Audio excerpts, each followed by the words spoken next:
Bonjour à tous et bienvenue dans cette nouvelle vidéo.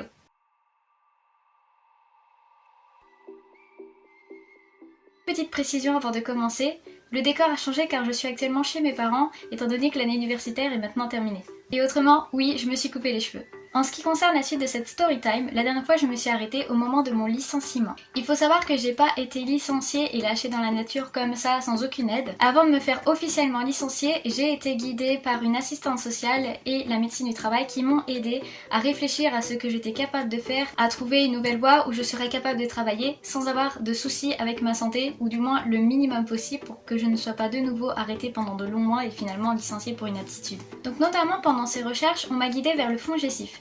Le FONGECIF, c'est un organisme en fait qui vous permet de trouver une formation adaptée à ce que vous recherchez, à votre état de santé ou tout simplement vous aide à faire une transition professionnelle et elle se base à une espèce de système de points en fait que vous récoltez avec votre temps de travail. Donc plus longtemps vous avez travaillé, vous avez droit à une formation plus longue. Le problème dans mon cas, c'est que je n'avais pas travaillé très longtemps puisque je me suis très vite retrouvée freinée par mon état de santé et que j'ai été licenciée. Au final, j'ai dû renoncer à ce système-là, mais le bon côté avec le FONGECIF, c'est que j'ai quand même tout de même pu utiliser leurs outils, notamment des outils de recherche, de quiz, de tests, tout simplement pour trouver un métier qui me soit adapté aussi bien mentalement que physiquement par rapport à ma pathologie, mais surtout quelque chose qui me plaît et que je n'aurais aucun mal à continuer à faire. J'ai très vite cerné que ce qui m'intéressait beaucoup, c'était les langues. J'ai toujours aimé les apprendre et l'une des filières qui m'intéressait le plus était du coup la traduction. Et je ne voulais pas faire de la traduction en anglais-espagnol car on trouvait déjà énormément de personnes dans ce domaine-là et donc j'avais décidé de me tourner vers l'anglais et le japonais. Le problème, c'est que me lancer dans cette formation sous-entendait que je devais complètement la financer puisque le FONGECIF ne pouvait pas m'aider étant donné que je n'avais pas assez de temps de travail.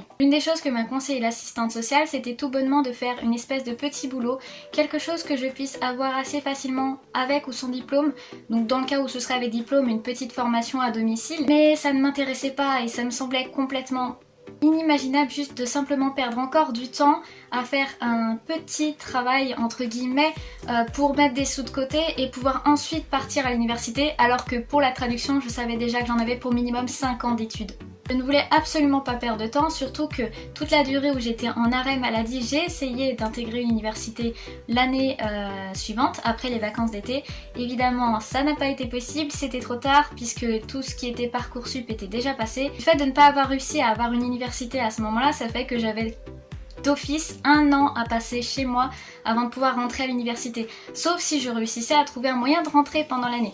Mais j'ai essayé et ça n'a pas été possible. Du coup, pour ne pas perdre trop de temps, je me suis informée sur déjà toutes les universités qui pourraient m'intéresser par rapport au parcours scolaire qu'elles proposaient et je me suis arrêtée sur quelques universités. Notamment celle de Grenoble qui avait le master que je visais. Mais je savais que partir à Grenoble financièrement ce serait aussi un coût car mes parents habitent en Île-de-France. Donc j'ai quand même décidé de postuler pour quelques universités près de l'Île-de-France, notamment des universités à Paris par exemple, car ça me permettait au grand pire de faire mes années de licence, donc 3 ans ici en Île-de-France, et partir ensuite pour le master à Grenoble. J'ai aussi recherché les différentes portes ouvertes des universités qui m'intéressaient, afin de pouvoir aller les visiter, parler avec des professeurs, des élèves, histoire de cerner un petit peu comment ça se passait dans chaque université. Bon, évidemment, j'ai pas réussi à toutes les faire. Concrètement, il y en a qu'une seule qui m'a beaucoup aidée, c'était celle de Grenoble évidemment, puisque c'était l'université où je voulais aller. Faut savoir qu'à Grenoble, ils avaient ce qu'on appelle une licence débutante. Donc pour moi par exemple, qui voulais commencer une licence anglais-japonais, sans réelle base de japonais puisque j'avais quelques notions que j'avais appris à travers les animés mais aussi parce qu'à un moment donné je m'étais beaucoup intéressée à la langue donc je connaissais à peu près tout ce qui est hiragana, katakana mais je savais clairement pas parler japonais. Et le problème c'est que pour la majorité des universités, lorsque tu arrives en licence, tu es censé avoir un certain niveau. On s'attend à ce que au lycée déjà tu apprenais le japonais, soit directement au lycée, soit par une institution en dehors. Dans mon cas, c'était pas le cas. Et donc, le bon côté de Grenoble, c'est qu'ils proposent donc ce qu'on appelle une licence débutante, une L0. C'est une année qui te permet d'étudier la langue que tu commences en débutant, donc pour moi le japonais. Et la première année est donc consacrée pratiquement uniquement au japonais, ce qui te permet peu à peu d'atteindre le niveau nécessaire pour entrer en L1. Évidemment, en parallèle, ils proposent aussi de suivre des cours d'anglais de manière autonome, pour ne pas trop perdre en anglais non plus. Donc au niveau des vœux Parcoursup, évidemment, je fais toutes mes demandes pour les universités près de chez mes parents et pour Grenoble également en L0 anglais-japonais. Mais j'ai quelques doutes. Je me dis, je sors pas du lycée, j'ai quelques années devant moi, je n'ai aucune référence pour le japonais. Ça me semble un peu serré pour rentrer en anglais-japonais. Parcoursup me fait pas d'illusions. Du coup, je décide quand même au cas où, étant donné que Grenoble reste l'université où je veux aller et qu'aux portes ouvertes, j'avais appris qu'on pouvait changer de filière en cours d'année si jamais on changeait d'avis ou qu'on n'avait pas obtenu celle qu'on voulait. Je décide d'y mettre quand même un petit vœu. LEA anglais-espagnol parce que je savais que là-dedans j'aurais plus de chances d'entrer, déjà parce que j'avais d'excellentes notes en anglais et en espagnol lorsque j'étais au lycée, et aussi parce que c'est une filière qui prend quand même plus d'élèves que l'anglais-japonais. En attendant les résultats de Parcoursup, j'avais profité aussi pendant les portes ouvertes de récupérer le manuel d'études de la L0 anglais-japonais à Grenoble, ce qui m'a permis doucement de récupérer quelques bases de japonais dans le cas où je ne serais pas acceptée en L0 mais en espagnol. Et au final, j'ai très bien fait puisqu'une fois que les vœux Parcoursup tombent, surprise, je ne suis acceptée nulle part, sauf Grenoble en espagnol. J'étais tout simplement en liste d'attente partout, sauf en espagnol où j'étais prise, et sauf à Paris où j'ai carrément été refusée. Je ne savais même pas que c'était possible d'être refusée en licence. J'attends le temps maximum que je peux de voir si je ne suis pas prise finalement en anglais-japonais quelque part, puisque la liste d'attente monte au fur et à mesure, mais je me rends vite compte qu'en fait c'est foutu et que je suis obligée d'accepter l'anglais-espagnol. Donc deuxième grand bouleversement dans la vie, après avoir appris que j'étais malade incurable, perdre mon job, je me voilà en train de préparer un déménagement pour partir à l'université à Grenoble, chose que je n'aurais jamais imaginé de ma vie. C'était énormément de challenge pour moi, je commençais tout juste à me remettre de tout ça et là il faut que je prépare un déménagement à plus de 500 km de ma famille, de mes amis, de mon chéri, pour vivre seule dans une ville où je ne connais personne. J'avais honnêtement très peur de me retrouver complètement isolée. J'ai essayé de travailler sur moi et de pas hésiter à aller à tout ce qui est rencontres sociales prévues par le BDE, les grandes portes ouvertes avec les grandes journées d'intégration, et finalement ça a payé. Je me suis très vite fait un petit groupe de potes et tout est devenu beaucoup plus facile. Bon, du coup, du côté social, ça allait mieux, mais qu'est-ce qu'on fait pour le japonais? Il faut savoir, en LEA, lorsque tu t'inscris à cette filière, tu as du coup des grandes UE auxquelles tu es obligé de t'inscrire, donc tout ce qui est anglais, ta deuxième langue, donc là pour moi c'était l'espagnol, mais aussi les sciences sociales. Et à côté de ça, tu dois t'inscrire à ce qu'on appelle une ETC. ETC, ça peut être soit des cours du genre management ou... je saurais pas vous dire, je les ai jamais vraiment regardés. Et sinon, tu peux aussi prendre une troisième langue ou un sport. Et ce que j'ai fait à ce moment-là, c'est que je me suis inscrite en LV3 japonais. Clairement, je lâche pas.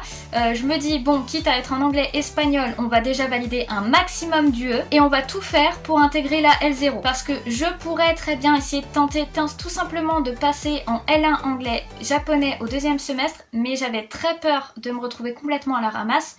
Parce que même si en LV3 japonais je m'en sortais bien et que mon professeur trouvait que j'avais à peu près le niveau d'une L1, bah j'avais peur tout simplement de ne pas avoir suffisamment de base. Concrètement, dès que ma prof parlait de groupes de verbes en japonais, j'étais totalement paumée. Je ne savais même pas qu'il y avait des groupes de verbes, je ne savais pas les conjuguer, donc j'avais pas trop envie de risquer de rater une année alors que je pouvais tout simplement essayer la L0, récupérer toutes les bases et continuer. Donc je me décide là-dessus. Grâce à l'aide de ma super prof de LV3, j'ai réussi à faire toutes les démarches en temps et en heure, elle m'a beaucoup aidée. Merci beaucoup à elle. Je reçois finalement la bonne nouvelle, je passe en L0 au second semestre. À côté de ça, mes UE sont validés, donc je sais qu'une fois que je repasserai en L1 anglais-japonais, je n'aurai plus que le japonais à passer puisque l'anglais et les sciences sociales sont validés. J'ai donc terminé tranquillement mon année en L0 japonais, je l'ai validé également.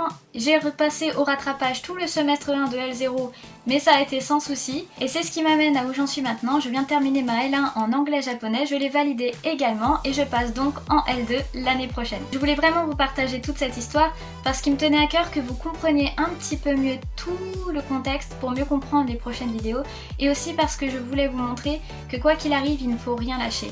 Effectivement, j'ai eu pas mal de soucis, je vais pas vous mentir. Après le diagnostic, j'ai fait une dépression, j'ai eu beaucoup de mal à me relever, je me suis remise en question tout le temps, j'avais énormément de doutes.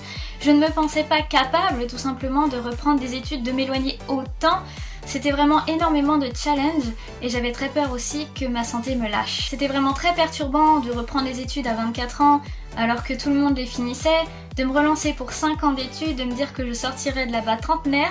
J'avais très peur de ce que la différence d'âge pourrait mettre comme distance entre moi et les autres étudiants, et au final, pas du tout. Je me suis fait de super groupes de potes, autant quand j'étais en anglais-espagnol que maintenant en japonais. J'avais aussi très peur de la distance, tout simplement parce que c'était la première fois que je vivais seule. Je savais pas trop comment mes relations changeraient, que ce soit avec ma famille, avec mes amis, mais surtout avec mon copain. Et au final, j'ai simplement avancé au jour le jour.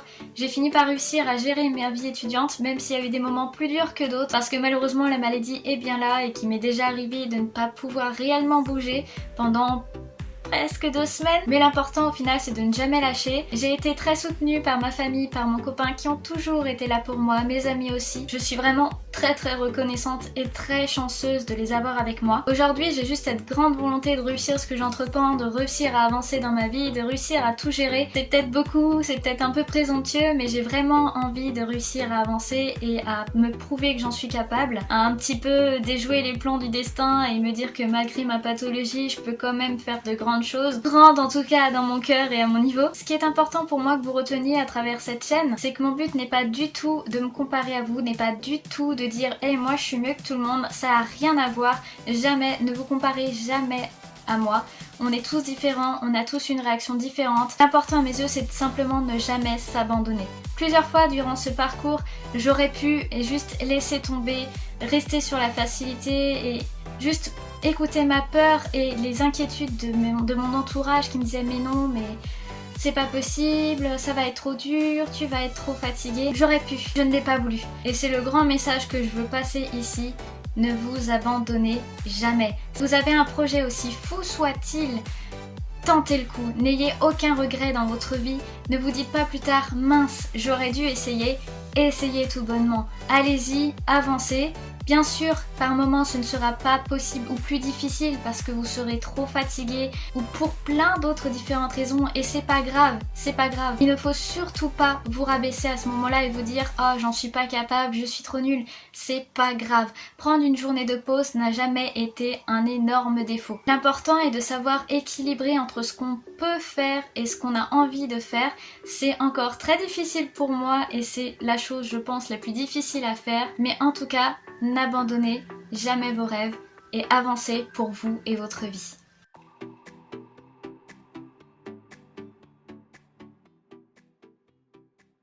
Et voilà, c'est la fin de cette story time. Les prochaines vidéos auront des sujets un petit peu plus précis. Si jamais vous avez des envies particulières, par exemple sur la LEA, sur les différents parcours que j'ai fait jusque-là, n'importe quelle question, n'hésitez pas à les poster en commentaire et je verrai tout ça. Si vous appréciez le contenu de cette chaîne, n'hésitez pas à vous abonner, à mettre un petit j'aime, ça fait toujours plaisir. Et je vous dis à très vite dans une prochaine vidéo. À bientôt!